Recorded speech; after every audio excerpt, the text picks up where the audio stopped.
That's it. From now on, I'm gonna have to stay awake while you sleep. Oh, come on, that's silly. This is not a nightmare on Elm Street. I have a minor sleeping disorder, that's all. Stop acting like Freddy's going to get me. Well, something could still happen to you while you're walking in your sleep. What if you walk out in the street and get hit by a car? I'm going to take a sleeping pill tonight, so I will be out cold. You do not need to stay up and babysit me, okay? No. Somebody has to. Why can't Andy? He doesn't have anything better to do. I can't ask him to do that. Oh yeah, that's right, I forgot. You can't ask him to do anything, can you? Just like you can't ask him to be a man and go live somewhere else. Can't ask him to do that. Can't ask him to get a roommate or a job. Derek, I don't expect you to understand because you are totally distant with your family. But Andy and I have stuck together through a lot. First, my mom dies in a car crash. Then my dad dies of a heart attack. On top of that, our baby sister Lisa runs off with her high school dropout boyfriend. The last we heard from her was 2 years ago with a postcard from somewhere in California. She couldn't care less what happened to anybody besides herself.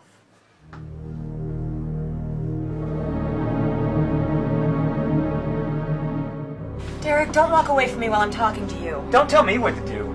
I try to do something nice for you and you act like you're too goddamn good for my help. What are you saying? I'm saying I've had enough of your fucked up family drama.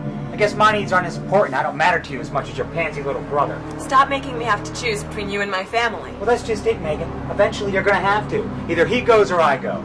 You don't understand. I gotta deal with this morbid shit of you working with dead people every day, and on top of that, you won't even put out more. You pig. Don't push me, bitch! Ow! Baby, I'm sorry. I didn't mean it. Are you okay? Good morning, Megan. Sleep well. Brenda, hi. Derek. Hello, Miss Diddich.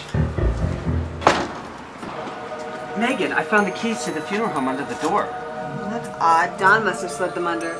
He never does that. He must have really been in a hurry to leave for his trip. Today is the day Stacy Shawless was murdered.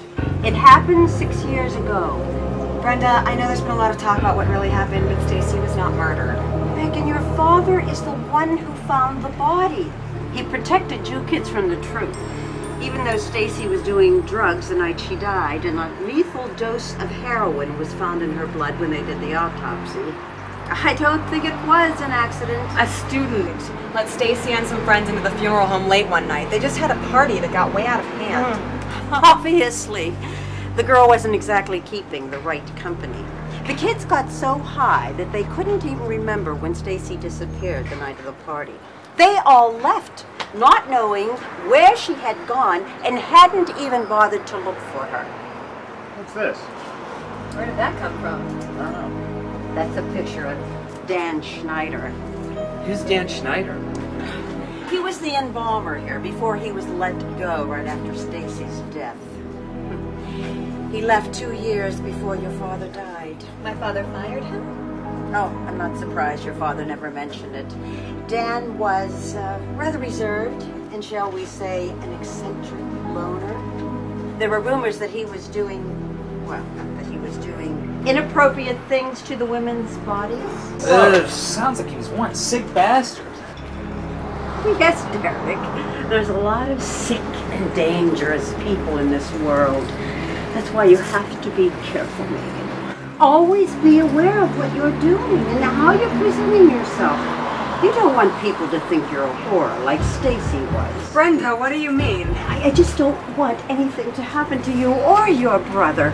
I promised your father before he passed away that I would look out after the both of you. You nosy cunt. Everyone knows you had a thing for Megan's father, and you could care less about her family. Derek, please. Well, it's true. She just never got over the fact she wasn't your dad's type. Why must you be so ill-mannered, young man? If I were Megan, I'd cut off your balls.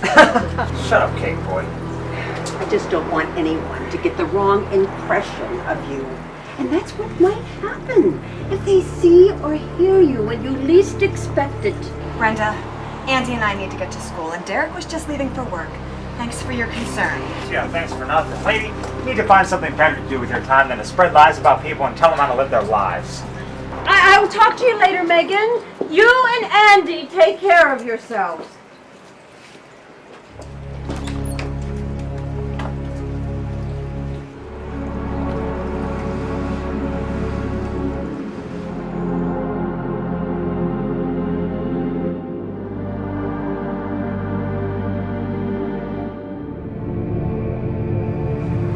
Maybe 900. It's all there, bro, trust me. What the fuck is this shit? Who is that? What the hell are you doing here? You're supposed to be in class. I decided to skip it today. Aren't you supposed to be working at the body shop? I don't have to tell you my schedule. From now on, you knock before coming in. No, I don't think so. You left the door unlocked again, and it's obvious you don't really have a job. So that's how you've been making all of your money. Dealing. Now it all makes sense. You knew that girl, Tracey, didn't you? I bet you she was your old girlfriend. She and I might have dated once or twice. I don't remember. It was a long time ago. Who cares? I bet you were at the party the night she died, weren't you? You better get out of my face right now, Junior. No. You listen to me very carefully. You don't belong with Megan. At the end of the week, you are moving out of here and out of our lives for good. Otherwise, I tell her what I just saw and what was going on here. Fuck you! I'm the man of this house, pussy boy. You don't know shit. I pay for everything around here where your little punk ass gets to stay here for free. My old man were here, he'd beat you senseless for being such a spoiled little pansy. I'm not scared of you, tough guy. Now start packing your shit. And when Megan gets back, tell her I'm going to be staying at Dana's tonight. I'll call in the morning. You actually think Megan's going to care what you tell her? I'll just convince her you're lying just to try to get rid of me. That's what you think. You're forgetting that I know my sister better than anybody. Once I tell her you've been dealing, you're history. You say one fucking word to her and I'll kill you. Yeah, that's right. Look who's scared now. You're fucking psycho! I don't know what my sister sees in you. You're nothing but trash. Oh, poor baby. Can't take the fact you don't get all the attention from big sis. That's not it. Then what? Megan is hopelessly in love with me. I'm helping her get through school and supporting her. She needs me. That's why no matter what you try to do, I'll always have the upper hand. Her and I are going to be together forever.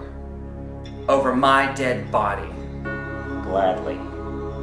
I'm gonna see to it you never end up with her. And how do you plan on doing that, kick boy? Just wait and see.